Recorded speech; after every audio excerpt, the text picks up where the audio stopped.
It wasn't supposed to happen this way. After an unmasked Sith Lord brutally killed young Padawan Jeki Lon, Daphne Keen, on the 5th episode of The Acolyte, and was revealed to be none other than misfit apothecary Kimmer, Manny Jacinto, a hero arrived to save the day. That hero was none other than Yord Fander, Charlie Barnett, who soared into frame and attacked the stranger with his own creepy helmet. But just moments later, the tables turned, and the stranger snapped Yord's neck, adding yet another victim onto the season's pile of bodies.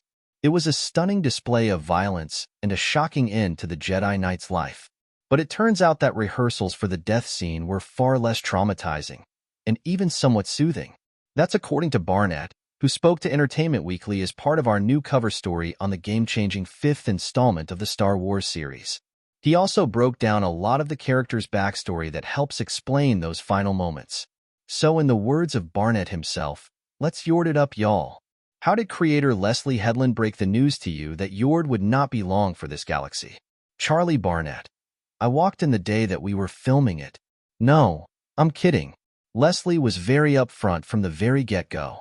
No one ever wants to be cut out of a show, but when you know that going into it, performance-wise, it gave me a bookend and it gave me a route to plan out and play a little more of the roller coaster role, showing the ups and downs and showing how he ends up getting into this position. When you're playing a character that you know is going to die, it's a little more fun.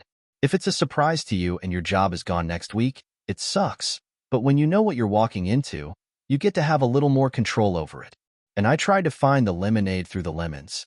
Did you and Daphne bond over your untimely demises, knowing that you were also going to go out at the same time? They asked me if I wanted to go watch Daphne's death, and I was like, no. Are you effing kidding me? I love her. I don't want to see her die 4 times over. It's just visceral and effed up and sad. No, I don't need all that. I'm going to save that for sitting on my couch in my own comfort of tissue boxes and tears. What was it like filming your big death scene?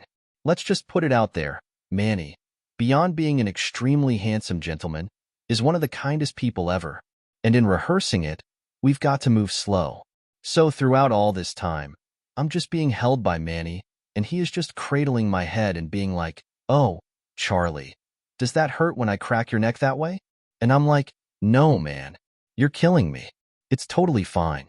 You can crack my neck however you're effing going to crack it. I'm going to be dead. But it was actually really comforting and peaceful. And he's so sweet and so kind that it was like I was gently being killed until we were like, okay, let's speed this baby up. And then I am dead on the floor. It was a nice death. It was luxurious. You have 2 big fight scenes with Manny. I know you guys work on it solo, then you come together. So tell me about doing that dance with him.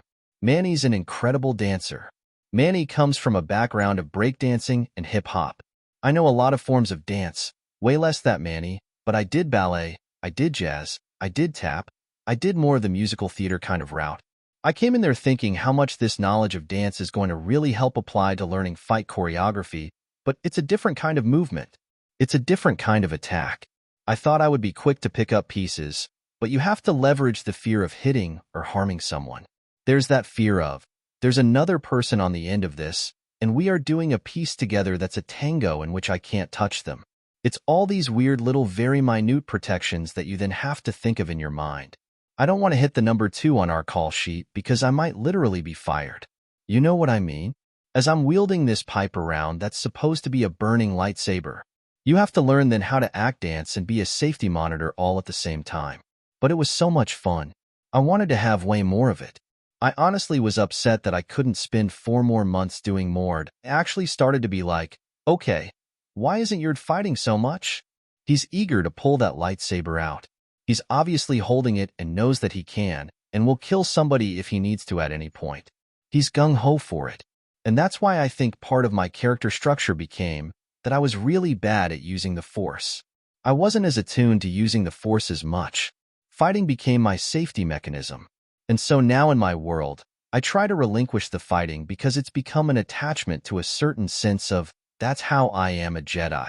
That's how I'm connected to it. I need to focus more on my Force work and my Force connections. So I'm trying to stop pulling out the lightsaber, stop fighting.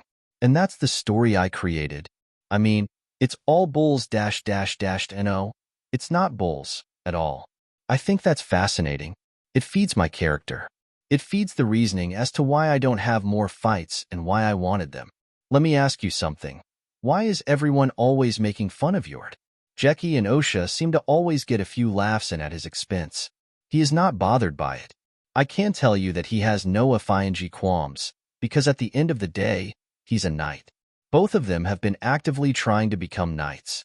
Albeit, I've been there for a longer time, but they both wanted to be where I am, and I'm the one that succeeded.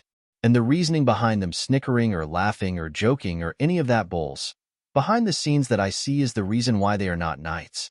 So in the back of my mind, every time they make a joke like that, I've won. And I'm kind of like, Yord it up, y'all. Yord it down. I don't give no Yords about it. I am a knight.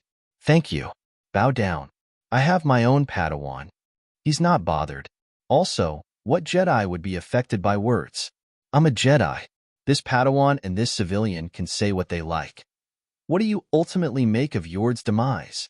When Osha convinces me that Jackie is in danger, I know my duty is to bring this civilian up to the ship and get out of here as quickly as possible, but my heart breaks, and it's the first time my compassion supersedes. And all the responsibility of what you must live up to goes out the window. And yes, sadly, he doesn't survive and win off of that kind of energy. I think it's kind of the fault of not living in that place for more of his life. He was too confined, and you see his demise from it. These are all the reasonings why he loses so much of what he knows he's good at, which is fighting, because his attachments and his emotional connections speak louder in that moment. This interview has been edited for length and clarity.